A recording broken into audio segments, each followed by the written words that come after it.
New build guide gonna happen? New build guide right now? Hey guys, new video here. Low Life Righteous Fire. I'm gonna do a map so you guys can see how it looks, okay? Nice YouTube video after the 3 maps before. Alright, as always, you see some gameplay first, so.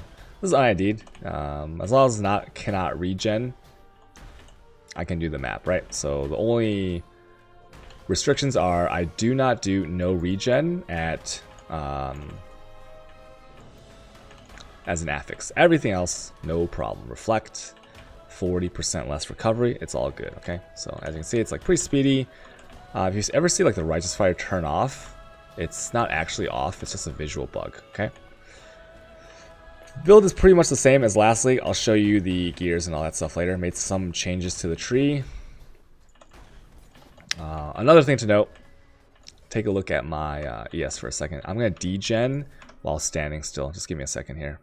And as you can see, I'm degenning here. If I pop my sulfur flask, I'm now regenning, right? That's all it takes. And then let's wait for that to run out, and then I'm going to show you again. This is the natural degen. I don't have enough regen to cover it, but if I hit my dying sun right here, I can cover it. Okay, see how that works. And also, let's wait for the dying sun to go off, and I'll kill like one monster or something. So I'm degenning here, right? Let me just kill these monsters. And then as you can see, I kill 1 or 2 monsters, and look, boom, easy game. Okay, so it doesn't take much to regen, and that's why I'm going Occultist, because I like the up to 30% regen, which you have most of the time, and it kind of lends itself to being a faster build because you just like keep going, and then you never really degen unless you're not paying attention. So obviously you have to pay a little bit more attention than the life-based version, but I think the trade-offs are pretty good. Also ES, if you like going ES, you can go that. Purple explosions that you see are Profane Bloom. It's just like a chance after you kill a monster to explode for like a quarter of its health to nearby enemies. It helps a little bit with cleanup. But one downside of the build is like beyond cleanup is always a nightmare. So Profane Bloom doesn't really help with that because it's like an instant hit. It's not like Auto Bomber where the Herald is always ticking away. Okay? Alright, so that was the map. As you can see, not that bad, right? Another thing to note is that a little bit on the skill tree has changed from the last one. But anyways, skill tree is like this. Malediction for +1 curse, so I can use a Witchfire to give me a Despair, and then the one that's on my Blasphemy is going to be a Flammability Blasphemy, right? And over here you get some Wicked Ward, 100 ES, nice, 150, they like buff this. And it used to be like 0.5, but unlimited, but let's be honest, you didn't really need unlimited. So this is smoother at the lower levels of monsters killed, and it ramps up faster, so it's better overall. And the ES also is pretty nice, okay? Pretty good stuff. Not bad. And then skill tree, pretty much the same. Here's what I changed on the skill tree from before. I got this overcharged. And you might be like, well, why'd you get overcharged, right? Because, I mean, that's 4 points for like, ugh, it's kind of gross. And it is kind of gross. But the reason I got it is because these 4 points, where would I put them, right? I could put them here for mana and a jewel socket. I could put them into ES, like here, and like maybe one right here. I could put them into, I don't know, some other weird stuff, right? And sure, that's fine. Like, I don't need more damage, really. ES, it's like whatever, I have enough ES, and then with a Headhunter, what happens is you just get so much ES that like a little 6% node is like whatever. What do you get from here? You get power charges, and you're like, well, power charges suck, right? Righteous Fire doesn't crit. Well, watch this. So you have an increased crit with your shield charge, faster attacks, fortify, and increased crit, which means that without this, you don't have power charges. So when you have the power charges, it makes your crit juicier because you already have a base crit modifier here. And then you become an elemental overlord, and it'll help proc this more often than before. I also tested out a increased accuracy gem here, but increased crit was better for me. It just felt smoother. You become an elemental overlord more often, which is always good. So that's why I decided to take overcharge. Also, endurance charges are really nice, right? Sometimes if your resists are a little bit iffy and you go into a map and you forget your warding, or you don't always keep like that perfect 100% warding, you might drop below a little bit. And I have 4 endurance charges because I wear Death's Door, And so, you know, I get resist and I get fizz reduction. So that's like really nice, right? It's not like a it's not like a, you know, it's not something that like you'll never feel on your character. It's really nice. And then of course, frenzy charges. If you look at the nodes down here, these are 3% nodes, right? 3 and 4% nodes. If you look at shadow, 4% nodes.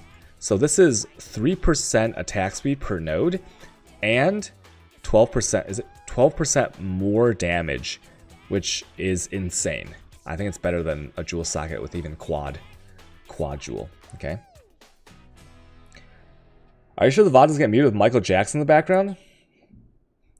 I guess we'll cross that bridge when we see it in the distance. Okay, so that's the big change right there. And then another thing, what else did I do? Actually, that's about it. Right here, if you ever like have an extra point, you can take off this 0.6 and then go into like 24% increased damage. That's always nice. You can swap between those depending on what level you are. Or if I might take this 0.6 or 6%, sorry. And like this one, you don't need these two, but I mean, it's like a little tiny bit for vitality, tiny bit for discipline, and yeah. Anyways, what else do I have? This scepter right here is an update as well to the previous video. And what this does is it is a more multiplier to your attack speed over a Doriani's Catalyst. Doriani's Catalyst is kind of the starter weapon, 15% attack speed, but you'll feel that slow. So this one, it can be 27%, I believe, right? It's tier 1. Yeah, 27% if I want to divine it. I probably don't because I don't have Leo. So it makes you shield charge a lot faster. The avian on it is just like, it just happened to be on there, right? So as you can see, the same amount of damage as Doriani's, but way faster for mapping. Like this is built for mapping.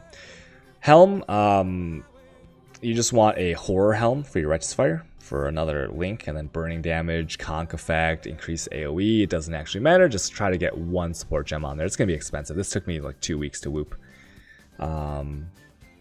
The Amulet Presence of Chibi, same as last league. The links, I'm not gonna go over links or anything because they're exactly the same as last league. What I will go over though is, and then of course shield, you want to get like either you can use Rise of the Phoenix if you're poor, or you can get some kind of ES shield with max res and then reduced damage taken. Boots are the same, Death's Door. Now this 2% regen is actually questionable. I'm thinking about switching this to 16% attack and cast speed. Because as you saw before, if I kill 2 monsters, that's the effect of this boots, and I'll have that forever, right? So these boots, when you're hit, and you don't get hit that often, really, you do not, if you look at like the map footage, like you just don't get hit. So this is kind of like, it's kind of useless actually. Well, not useless. When you get hit with the mana, it's kind of nice for Scorching Ray, because like your mana issues are so bad. But I might change that up. But Death's Door, really nice. Saves you a staunching roll on one of your flasks. But I won't go over the links or anything. It's exactly the same as last league. Headhunter here for when I steal ES and attack speed. It feels really nice. Same kind of gloves as last league. You want to get as much ES as you can, and then insanity roll on them, and then that's it. Right? That's about it. Rings are the same thing. Opals, fire, suffix if you can get them. I was lacking resist, so I couldn't afford it. This one is a big change here. Aspect of the spider. So before I was running, last league I was running Clarity. Level 21 Clarity takes about the same amount of mana as Aspect of the Spider. I took out Clarity and I put in Aspect of the Spider because this is like super OP. Like let me just show you the range of this thing actually. Part 2, Blood Aqueducts. I'll just show you right here. So here, let's go. All right. You see that? Look at that range. That's bigger range than the Righteous Fire bubble. Okay. Much bigger range than the Righteous Fire bubble, as you can see. And what it does is it stacks up to 3 times, applies automatically once per second. And so basically every normal mob that you will touch in any way with your Righteous Fire is taking at least 5%. It's taking at least 5% more damage, sometimes 10%, sometimes 15%, right? And helps with bosses too. So because I don't have any other forms of monsters take increased damage and gear on the tree or anything like that, like, you know, Intimidate, which doesn't even work with certain things. Never mind. There's no other more multiplier. So it's like it's 15% more multiplier on the boss always, pretty much, and then, you know. So more multipliers are good. Also, it slows them, so it's a defensive. If you're mapping, you're going for 100. Helps a lot. It's extremely OP. I think this is probably my favorite thing about the new league aspect of the spider. And you can craft this onto rings. If it has an open suffix, you buy a Fenimus, which is like 15C, craft it in the beast altar onto a like any item that has an open suffix, and you get aspect of the spider. It reserves 21% mana for me because I have like some reservation nodes on the tree. So much juice coming out of this one thing. It's amazing. And that's about it. Let's see, what else? Flask, Chemist Silver Warding, so that you don't have to deal with any kind of curse. It has almost 100% uptime. Witchfire Brew for the extra curse from, once again, from Malediction. And this is like, I tried out in Presence with Despair. It felt okay. You can try that if you want to go full YOLO. Okay. Alchemist, Quicksilver Adrenaline, nothing needs to be said here. Speed for shield charge and when you're picking up items. Dying Sun, just because I like that extra radius on my Register, and of course max res, and you have Alchemist up here, so like a little bit extra. And then Sulfur Flask of Heat, this one's like just whatever. It doesn't have to be a Sulfur Flask, it can be anything. Phasing, it can be Basalt, but just get your freeze immune, right? Experimenters last a long time. Okay, that's about it. Actually, if I was like smart, if I was a smarter dude, which I'm kind of dumb, I would put warding on this one because that's 6.3. Okay, I'll put warding on here, and then I put heat on here. Okay, but whatever. That's like, I just realized that I'm so dumb. That's about it.